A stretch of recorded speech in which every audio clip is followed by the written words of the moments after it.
মহামান্য সুপ্রিম কোর্টও যেন এটা মনে রাখেন, আমাদের স্বর এভাবে দমিয়ে দেওয়া যাবে না। করেনি তো তুমি ডাক্তার, তুমি কোন হনু যে তুমি বিরোধ করবে সুপ্রিম কোর্টের? You are the bound to obey the Supreme Court's order and judgment. না, অনেক ব্যাঘাত ঘটছে। আমি কিছুদিন আগে আমার একজন রোগীকে ভর্তি করিয়ে নিয়ে এসেছিলাম। প্রচুর লোক আমাকে ফোন করে, সেখানে একটা ইনফ্রাস্ট্রাকচারটা ভেঙে যাচ্ছে, একটা সিস্টেম যেটা অর্গানাইজড ছিল সেই সিস্টেমটা ধূলিসাৎ হয়ে যাচ্ছে।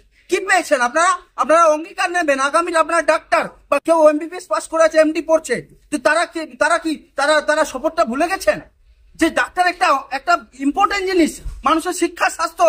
তাহলে আপনার ডাক্তার করার দরকার ছিল না, আপনি বাড়িতে বসে থাকতেন, বা আমাদের ট্যাক্সের টাকায় আপনাকে পড়াশোনা করার দরকার ছিল না, পড়ানো উচিতও না আপনাদের যদি এরকম মানসিকতা থাকে। আপনি যখন বলছেন, আমরা বলছি যে তিলোত্তমা নির্যাতিতার পক্ষে, আমরা তিলোত্তমাও চাইবে না যে বিনা চিকিৎসায় হাজার হাজার লোক মারা যাক। আমরা জাস্টিস চাইছি। আপনি একটা কথা বলুন তো, আপনি জাস্টিস কার কাছে চাইছেন? সুপ্রিম কোর্টের কাছে চাইছেন, আদালতের কাছে চাইছেন, কোর্টের কাছে চাইছেন, ভারতের জুডিশিয়াল ব্যবস্থার মধ্যে চাইছেন? আপনি তো আর অন্য দেশের নাগরিক হয়ে যাননি, বা আপনি অন্য দেশের নাগরিকের সঙ্গে মিলে যাননি। আপনি অ্যাকচুয়ালি আমি বলে নিতে চাই খুব স্পষ্ট কথা, যে সুপ্রিম কোর্টের অবমাননা, সুপ্রিম কোর্টের কন্টেম্প অফ কোর্ট, অর্থাৎ সুপ্রিম কোর্টকে অবমাননা, শুধু সুপ্রিম কোর্টকে চ্যালেঞ্জ করে দেওয়া, এটা কিন্তু ভারতের গভর্নমেন্টের ক্ষমতা নেই, ভারত সরকার ইউনিয়ন গভর্নমেন্টের ক্ষমতা নেই, তারাও সাহস পায় না। আপনি পেয়ে রাস্তা খুলে দিতে চাইছেন। আপনি কি পাকিস্তান না নেপাল না বাংলাদেশের এজেন্ট হয়ে কথা বলছেন? এটা আমাকে উত্তর দেন। ভারতবর্ষের সুপ্রিম কোর্ট, এটা কোন ব্রিটিশদের সুপ্রিম কোর্ট না, এই ভারতবর্ষের সংবিধানে তৈরি, গান্ধীজির রক্তে, বাবা সাহেব আম্বেদকরদের তাদের অবদান, নেতাজি সুভাষচন্দ্র বসুর রক্তে এই সংবিধান তৈরি হয়েছে, এই ভারতবর্ষ স্বাধীন হয়েছে। এই স্বাধীন ভারতের সংবিধানের বিরুদ্ধে যারা কথা বলবে তাদেরকে আমরা মানি না। কোথাও গিয়ে কি মনে হচ্ছে যে অভয়ার বিচার চাওয়ার চেয়ে নিজেদের স্বার্থ চরিতার্থ করতে এরকম মন্তব্য করছে? তারা কারো বিচার চাইছে এমন এখন যা বাংলার মানুষের মনে, যা বাংলার মানুষ মনে করছে যে তারা কোথাও নিজের স্বার্থটা এখন প্রায়োরিটি করে নিয়েছে, নিজের কিছু দাবি দাওয়া আদায় করে দেওয়ার। তাদের যদি তিলোত্তমা বা অভয়ের বিচার পাওয়ারই থাকতো তো আন্দোলন চলতো, সাথে সাথে মানুষের সেবা দিতেন।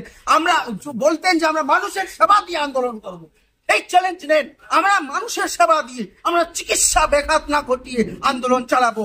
আরে কালকে গান্ধী জয়ন্তী ছিল, গান্ধী জয়ন্তীতে একটা গান্ধীজির বার্তা, অসহযোগ।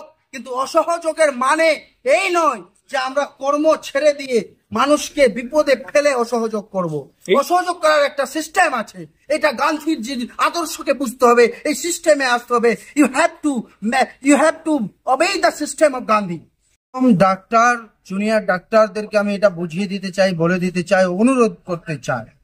এবং সবচেয়ে বড় বিষয় হচ্ছে যে একটা ডাক্তার, যখন আমি ভিডিওটা দেখলাম যে কিভাবে সুপ্রিম কোর্টকে অবমাননা করছে, এটা খুব দুঃখজনক যে কোনো ডাক্তার, কোনো ইন্ডিভিজুয়াল, কোনো পার্টিকুলার ইন্ডিভিজুয়াল কোনো দিন সুপ্রিম কোর্টের উপরে হতে পারে না।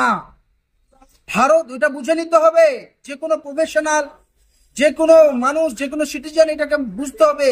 ভারতবর্ষ স্বাধীনতা সংগ্রাম করার পর যখন ভারতবর্ষের ফর ফাদার্স স্টলওয়ার্ডস তারা যখন সংবিধান তৈরি করলেন, বাবা সাহেব আম্বেদকর থেকে শুরু করে সকলে মিলে যখন সংবিধানটাকে তৈরি করলেন, এই সংবিধানে একটা পাওয়ার দেওয়া আছে, supreme court is the supreme power. Supreme কোর্টের decision is the last and final decision. তো সেই সুপ্রিম কোর্টকে অবমাননা করে আন্দোলন হয় না।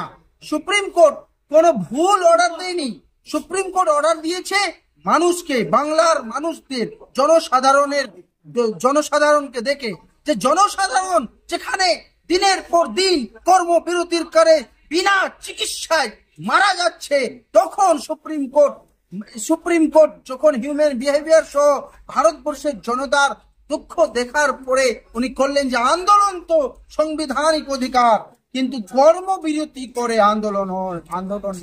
আমরা বলতে চাই যে আমাদের ট্যাক্সের টাকা নিয়ে, ট্যাক্স পেয়ারদের টাকা নিয়ে যখন ডাক্তারি পাশ করে অঙ্গীকারবদ্ধ হয়েছিলেন যে একটাও মানুষ মারা যাবে না, আমি অঙ্গীকার নিচ্ছি।